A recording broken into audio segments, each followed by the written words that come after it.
We're seeing this common thread of people placing their self-worth to how much they're either giving or receiving in their relationship. Relationships aren't a game. It's not a competition. Stop keeping score. We're in a connection with one another that we've agreed to. Keeping score is only going to make me feel more weighed down, not lifted up and connected in love with you. Society has kind of pushed this idea of worth within a relationship. It's really important to not allow the externals to determine our experience within our own relationship. 10 years later, we're still learning about each other. How fun is that? How can we continue to grow as a couple? We set the tone, we set the worth, we set the experience, and we have chosen one of equality, connection, purpose, intention, and love.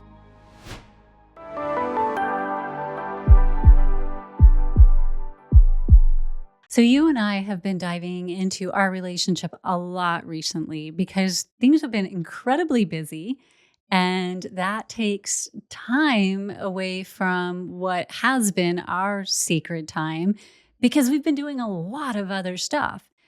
And we've had to really start to go, okay, we need relationship time. We need cuddle time because we're huge cuddlers. Touch is like number one on our love language scale.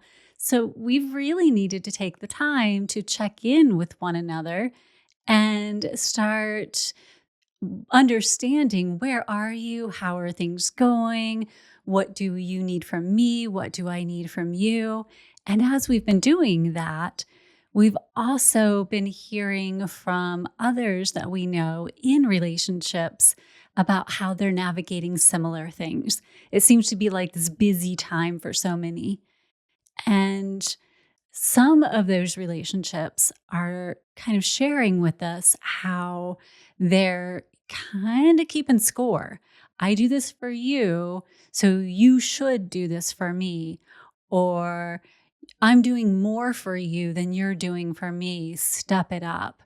That really started to make us in our own connection start to talk about relationships aren't a game. It's not a competition. So stop keeping score, right? So we want to dive into that a little bit today and start to talk that through, even for ourselves. I think it's so important to talk about the nuance because to some degree, we can all have that conversation where it's like, hey, if we realize that we're doing so much and the other person isn't, it's not about keeping score, but it is like, oh, okay, maybe there is an imbalance. And so there is a barometer in this aspect. But to your point, if it's more in a conversational, like, I did the dishes, so you should do this, or I did that. I did two things for you this week. I got your car washed and, I picked up the groceries. So what are the two things you're going to do for me this week?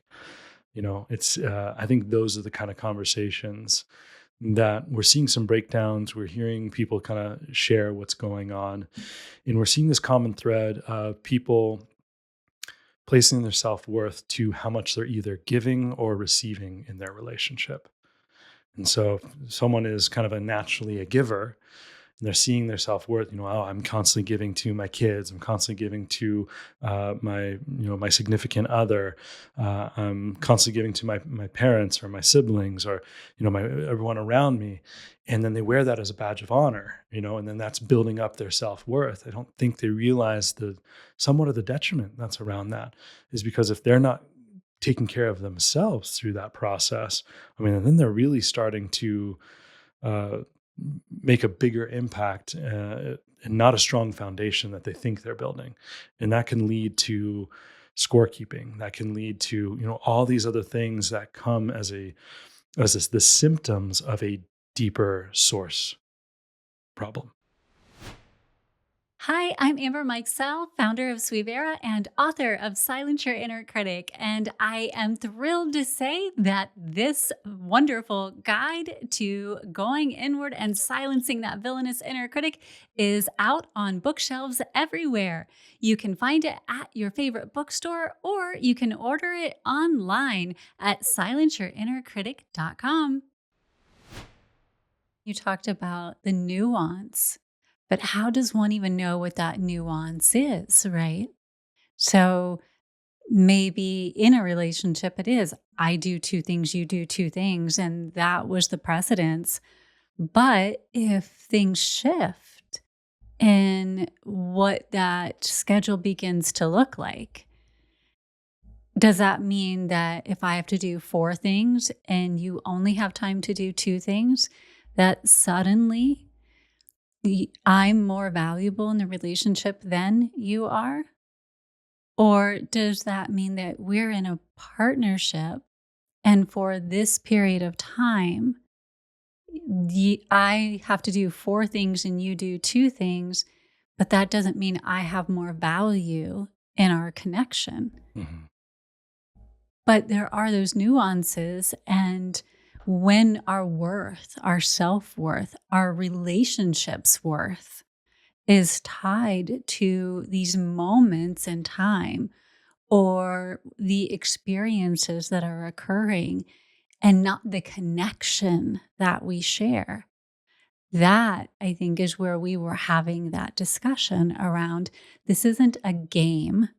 We're not keeping score for a period of 2 hours, like you would in a football game, a baseball game, or like some specific period of time. Mhm.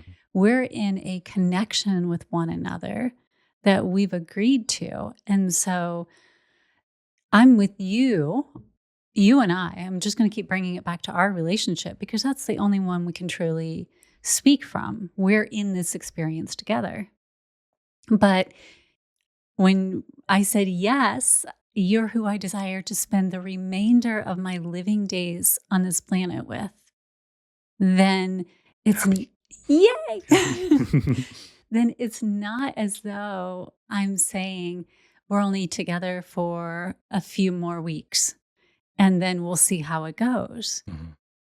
We're together for the rest of my living days. This is what I mean with all of my soul.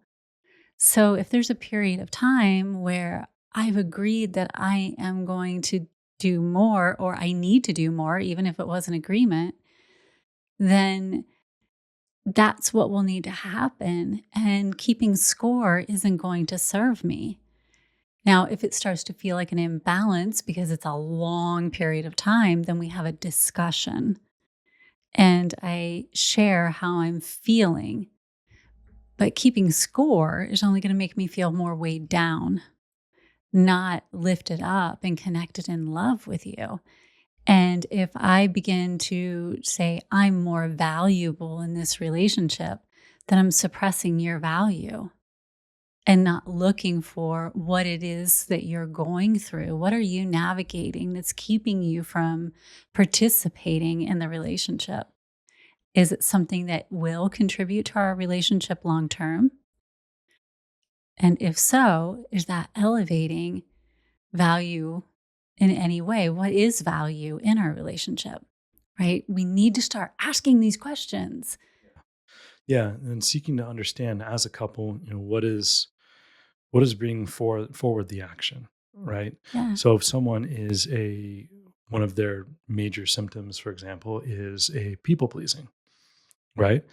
They may be apt to do more things and then unintentionally realize that they're doing more than those around them, and then through that then they're keeping score, and then that causes resentment, and then that creates this Yes. cycle, when the reality is there wasn't a conversation in the first place about, okay, well, it's great that you're doing things to support the family, but is what you're doing actually what the family needs, or is what you're doing exactly what the relationship is calling for at this time, right? That to me is more of a source focus, so that we can redirect, because we don't want to make the behavior bad or the person bad. It's just, No. is it misaligned, right? And because of that misalignment, is it causing unnecessary friction in the relationship? So it's one thing that we do is, like, pretty much every week we, in our downtime, it's usually on the weekends, we'll kind of sit back and just kind of see how the week went, see how the week is coming up, and we'll kind of be like, wow, Like I think just recently, we both, we've kind of been in this flow for quite a few years of like maybe you'll do a lot of dishes one week, and then the next week I'll do a lot of dishes, and just making this is like a really easy one that all relationships kind of deal with, Yeah. you know, Dishes and dishes, right, laundry and trash. right, It's got to exactly. be done. And so, um, and then we were watching this one show, right? Was it Love Is Blind? I Was it? think it I think is. it Yeah. is. We were watching this one show, Love Is Blind, and we heard them kind of talking about how one person didn't like doing dishes and the other person didn't like doing laundry, but they were kind of both doing the other thing, and so they were both doing what they didn't enjoy doing. Mhm. And then, kind of as they were kind of talking through it, like, well, hey, if I don't mind doing the dishes, I'll do those. And the other one was like, I don't mind doing the laundry, I'll do those. And it was just for like that couple days while they were, or a couple weeks while they're in that in between time, right? Yes. And so, you and I looked at each other, we're like, huh, you know, We've been together 10 years and yes, we've never talked talked about about that that. part. Yeah. Like, is there something like we're always so willing to step up and be where we need to be, which is a beautiful thing, but, can it always get better? Uh-huh. And in that question, we realized you you don't like doing dishes. No, You like not at doing all. laundry. Yes. I don't like doing laundry, and I love doing dish. Like I don't mind it at all. It's very meditative to me, and so it's we kind of found our thing. And like one of the other things is like when you set things up in the morning, right? Mhm. And I set things up. So I take care of all the dishes and all that kind of stuff. And then you kind of set up our coffee and, things like that, or tea now, because that's what or any other drinks, Morning morning beverage. We'll beverage, we'll just call call it it a that. morning Yeah. beverage. Yeah. Um, and it's like, that's a flow. And it just, through that process, there's no resentment, there's no scorekeeping. It keeps kind of us both in a happy space where we enjoy creating and being of service to the other person while also being in service to ourselves. And it creates a harmony and a balance and an intention and a purpose, right? Yes. Because we would support each other. Like, if you asked me to do the morning beverages, I would do the morning beverages. And if I asked you to do the dishes, you would do them. Like, it's not like, oh no, I don't want to do them, I don't like them, and then just not do them for 2 days. Like that never happens with us. But when we can be really clear on our communication and we can take that extra step to really understand what lights us up, even in the small things, even in the mundane, even in the simple, how then we're pulling the best out of each other in even the mundane. Exactly. And taking the time to really have that conversation. We felt like we had been having that conversation all along. And in that moment where we took the time to observe others and how they were navigating those conversations, we didn't let our ego get in the way and go, "Oh, but we're already such a good couple. We can't learn anything from anybody else." Not at all. This was our opportunity to go, "Wow, here's a way that we had never considered before in watching this show." Mhm. Because these are couples who don't see each other. They have to get to know each other through a wall, Mhm. right? So they're asking each other all kinds of different questions. How brilliant of a way to learn as a couple about things you may have never considered asking one another, even in 10 years, Right. right? Yeah. I know we were both like 10 years, and it's like, you don't like doing dishes? You don't like doing laundry? What? What? But the joy of it was like, here we are 10 years later and we're still learning about each other. How fun is that? It's amazing. We could have turned around and be like, how do we not talk about and created all the negatives around it? How have we not been doing this? How Yes. but no, instead we took the curiosity, we took the fun and the silliness around it. Be like, how do we not How do talk? we not How do know we not this talk yet? about this? This is so funny.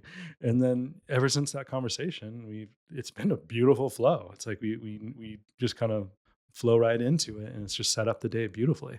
Yes. Then to be able to take that awareness and that curiosity and explore what else don't we know about each other? And how can we continue to grow as a couple in this way? Because there are so many facets to every person Mhm. that there's no chance that I know everything about you. There's no chance that you know everything about me. And we're constantly changing. So when we spend our time together in any relationship, whether that is a romantic relationship, a friendship, or any other, doing things such as keeping score about who's doing what, how much am I doing, how much are you doing, or just feeling like one is maybe doing something more or different than the other, we're missing out on the opportunity to go down that path, to be curious, to get to know each other on so many different levels of each other because we're so preoccupied with the other side of it. Mhm.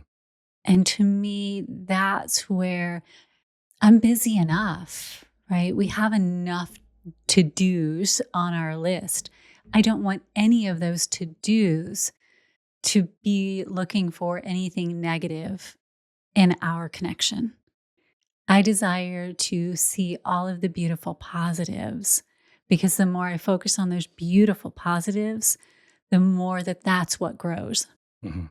You always say, and I love it every time you say it, the grass is greener where you water it. I want that to be the positive aspects. And then our relationship just gets stronger and stronger. And every day is something new and amazing. And I get to see this incredible part of you that I didn't get to see before instead of feeling like, oh, this is so heavy Mhm.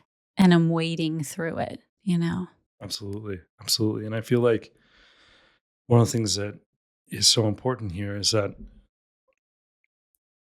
when it comes to our self-worth, we do talk about that. We make sure that it's not tied to our actions. We make sure that it's, our relationship, as we've talked about before on podcasts, are a very safe space. And so we can be open, we can be vulnerable, we can share what we feel. And so what we do is a byproduct of what we're feeling. And so what we do then isn't a measure of our worth, but in essence, just a showing of our love.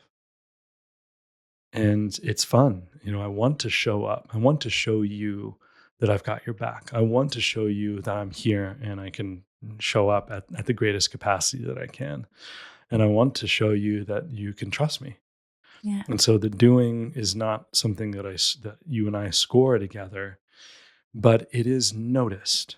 And I think that's the difference, Yes. right? It's noticed through appreciation, through gratitude, through connection.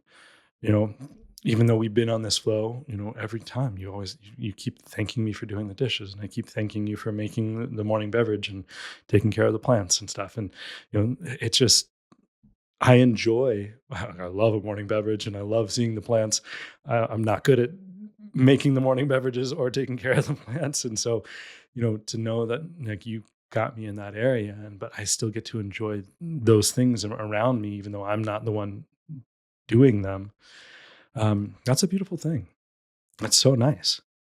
And so, yeah, so that's why for me, it's like the actions aren't like they aren't tallied, but they are noticed. And there's significant difference between the energy behind each one of those. Yes. So, so much. And thank you for pointing that out. Because when we are saying this, it's not that we don't notice it, Mhm.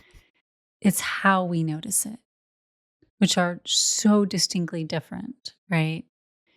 And if we sit with that, we know the difference. We feel it when someone is doing it to us, Mhm. and we feel it when we're doing it to someone else. And that goes to what we've been talking about for months now with the inner critic, right? That negative brain bias. And it is so quick and easy because there are so many negative and neutral thoughts to just go straight to the negative. I'm doing more, or my worth is tied to how much I do for others so that they'll notice me and notice that I'm doing more. However, if we can use that fraction of an amount, and we were talking to some amazing people today about that whole 80% negative, 12% neutral. And we're like, if you were living with a roommate who took up 80% of your home with their stuff being messy and strewn about your house, and it was smelly and disgusting and awful. Then you had another roommate who was taking up another 12% with their stuff. And maybe they weren't like completely messy and disgusting, but it still was cluttered. How long would you live with those two roommates in your personal home before you were like, nope, this isn't happening anymore? And you started to gradually either clean things up or move them out. And it's the same thing with what we're talking about with the negative brain bias and that inner critic. It's easiest in our own relationships, like our personal romantic relationships and connections. We love our partner.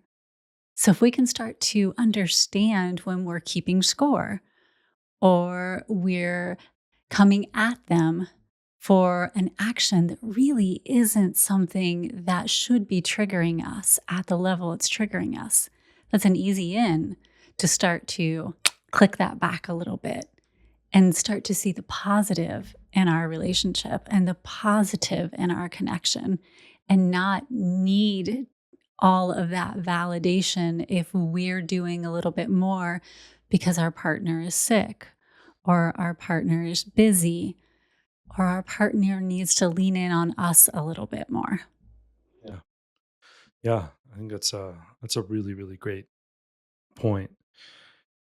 And a lot of the roles within a relationship tend to, like, at least through society, has kind of pushed this idea of worth within a relationship. And so, if we're allowing the external societal norms to determine our internal relationship roles and worth, if someone in the relationship is like, maybe it's a one income household, and one of those individuals, is making all the money, and the other one is staying home. There's this societal pressure that the person making money is more valuable. Hmm. Or if they're a two income household, for example, whoever is making more money of the two, that's the one that's more valuable. Yeah. And so, these are just simple examples that anyone can kind of understand and maybe either relate to or have heard of, whether it's movies or shows or other podcasts. It's just a quick one. But there are so many other roles that are similar to that, where it's just society is deeming one more valuable than the other. And so I think it's really important that we start to take the time to not allow the externals to determine our experience within our own relationship. And I feel like that's something that we've really put a big focus on throughout our tenures and will continue to, is not let the external define our experience of our own relationship. We set the tone, we set the worth, we set the experience at ourselves. And we have chosen one of equality, connection, purpose, intention, and love. Yeah, baby.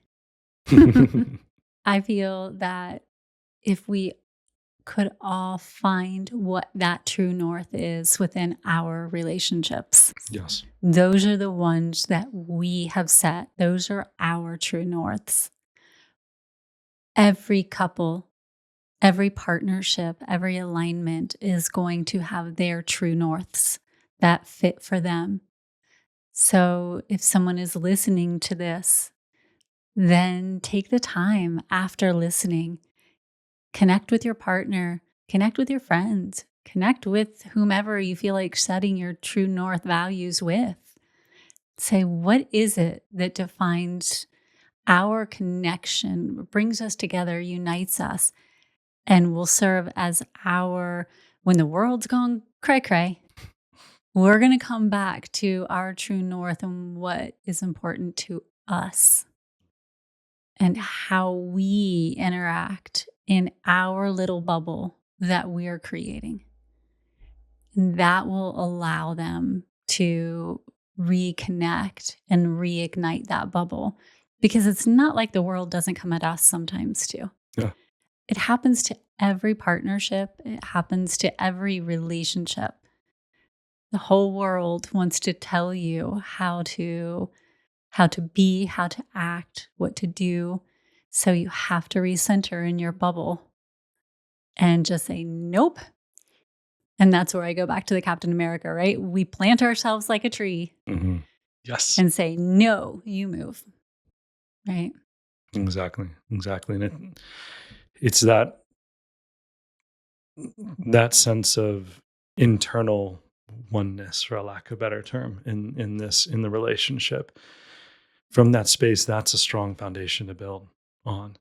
Because then you can use that as our source, and we can say, okay, whatever rules that we choose, however we choose to communicate with each other, however the boundaries we choose to create and set with ourselves, all of what we do is not going to work for everyone else, but it is going to work for us because we're choosing it Yeah. and we're connecting through it.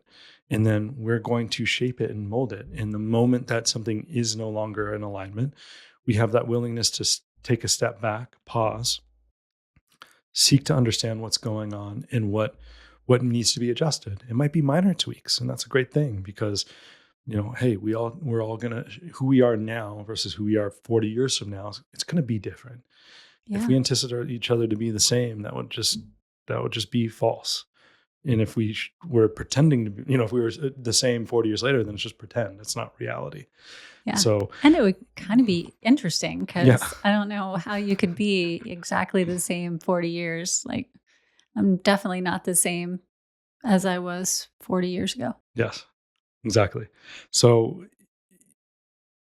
this idea of building a strong foundation, not through the actions that define the internal, but again, just like with our own personal growth, allowing the internal to define the external actions. And that's what creates a really sound foundation for a relationship. That's what keeps the self-worth not focused on what you're doing, but it's you're defining it yourself and it's fulfilling from within. And then trust me, anything else that you do from that space of fulfillment, it becomes natural. It's like you want to be of service. Like you want to show your partner how much you love them. You want to just grab them flowers when you're at the grocery store and just tell them how beautiful they are.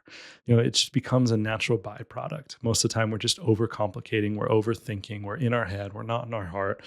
It's these simple things. So if we can just kind of keep in a flow where we pull back in, communicate, talk about it, get on the same page, get aligned, and then move forward, it's amazing how much all of the BS will just fall away.